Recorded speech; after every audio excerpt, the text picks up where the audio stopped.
It's all in our hands, this life of time that's given to us all.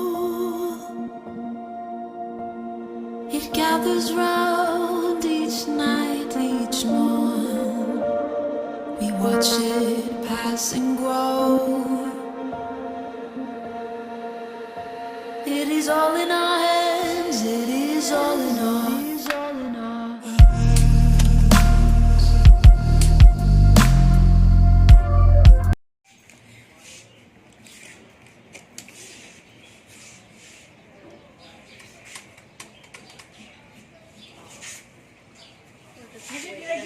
Until 3? Is that what we're doing here?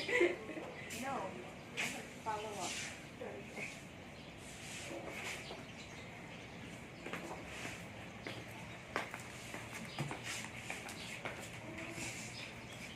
Sabi mo, te?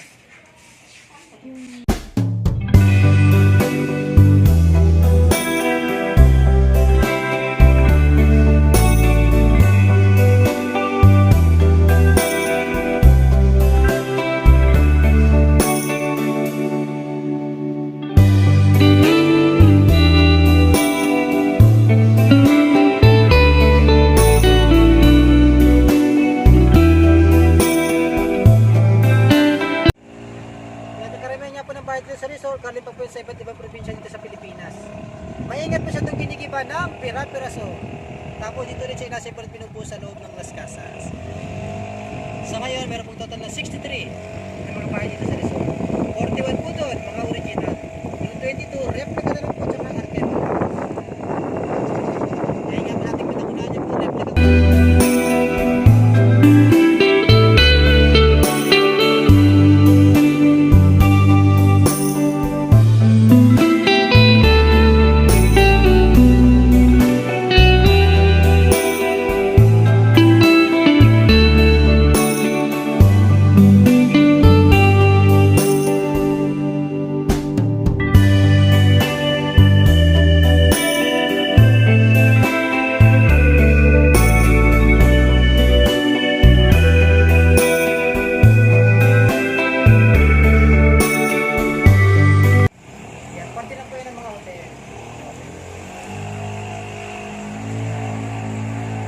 Galing naman ang tour natin sa sarili natin.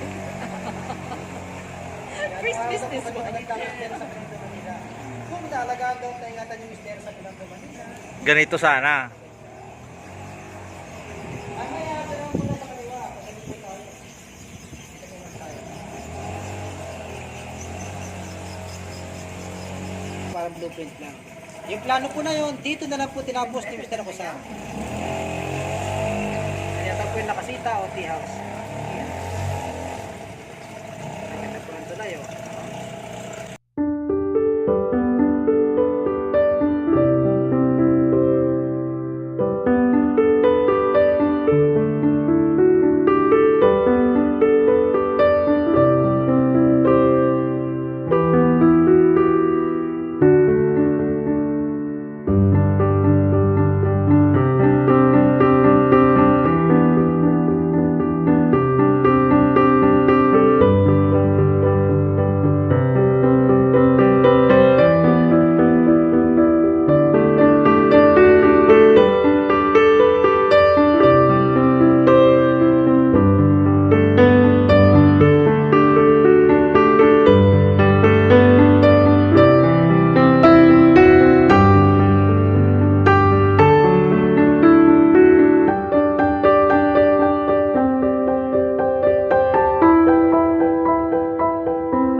Ang pangalan po ng ilog na to, Ubago River. Ubago?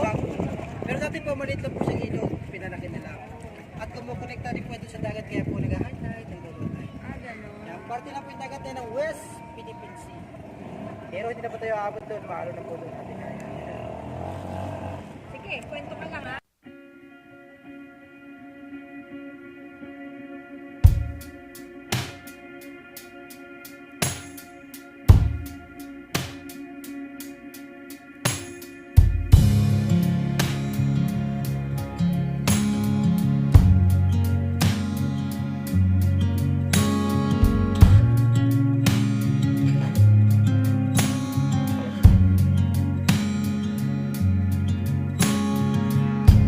It's been a long time, but I remember it well.